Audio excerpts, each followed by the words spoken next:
Ahojte, ja vás vítam pri dnešnom dieli alebo dnešnom videu, kde vám ukážem, ako si nastaviť klávesové skratky v programe Adobe Photoshop. Klávesové skratky vám neskutočne zefektívnia a zjednodušia vám prácu s týmto programom, takže poďme hneď na to.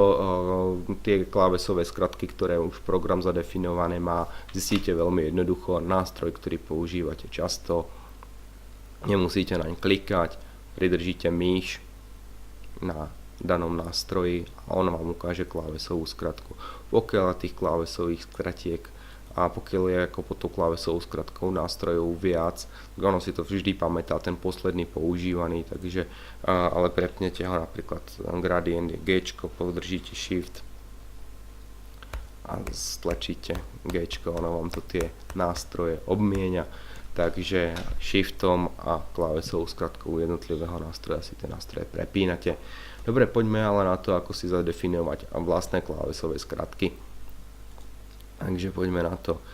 Pôjdete do Edit, klávesové skratky a ono vám to raz, dva, tri, ono vám to otvorí tabuľku, kde máte vlastne, kde je rozloženie a jednotlivých nástrojov, takže ako ja najčastejšie používam krivky, takže tie nájdem v Layers, nová vrstva, klasický Ctrl Shift N,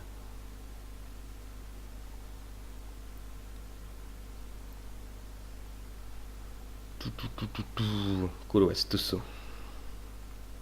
New Adjustment Layers, krivky, dám si klávesovú skratku Ctrl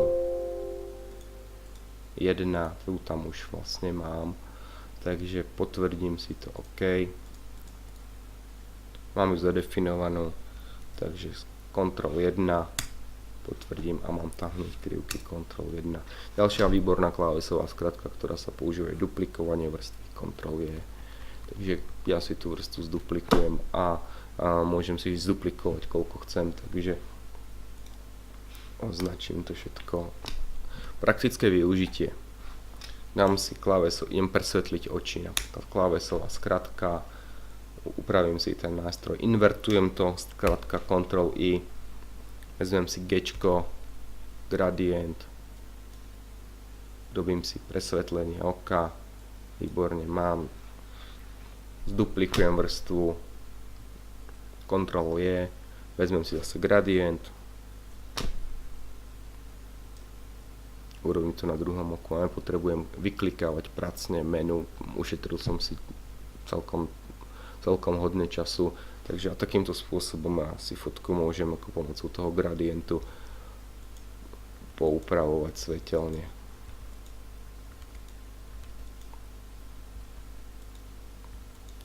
Gradient vypína vlastne to, čo už niekde bolo. Takže si to takýmto spôsobom môžem veľmi efektívne a veľmi jednoducho fotku takýmto spôsobom upraviť.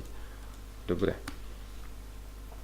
To by bolo asi všetko k tým klávesovým skratkám. Samozrejme, pokiaľ používate nejaké iné nástroje, iné filtre, napríklad ja dosť často ešte používam Gaussian Blur, takže to nájdeme vo filtroch. Blur, Gaussian Blur. Ja tam mám nastavenú skratku Shift, Ctrl G.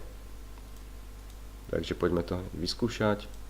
Skúsim to Shift, Ctrl G a hneď mi vyskočila možnosť filtru Gaussian Blur. To znamená, že ja nepotrebujem pracne chodiť do menu, niečo si vyklikávať a samozrejme filtre alebo nástroje, ktoré používate veľmi často, tak si tam určite si ich nastavte a ušetrí to hodne času. Dobre, to by bolo asi k týmto skratkám klávesovým všetko. Na budúce sa pozrieme na akcie, ktoré vám ušetria ešte viac času, ale tam je to trošičku zložitejšie, takže tomu venujem vlastné video a nebudem sa tomu nebudem to spájať do týchto dvoch videí. Ja vám veľmi pekne ďakujem, že ste to vydržali so mnou až sem, pokiaľ sa vám video páčilo a považujete moje rady za užitočné, zanechajte komentár, a prípadne dajte like a nezabudnite odoberať kanál.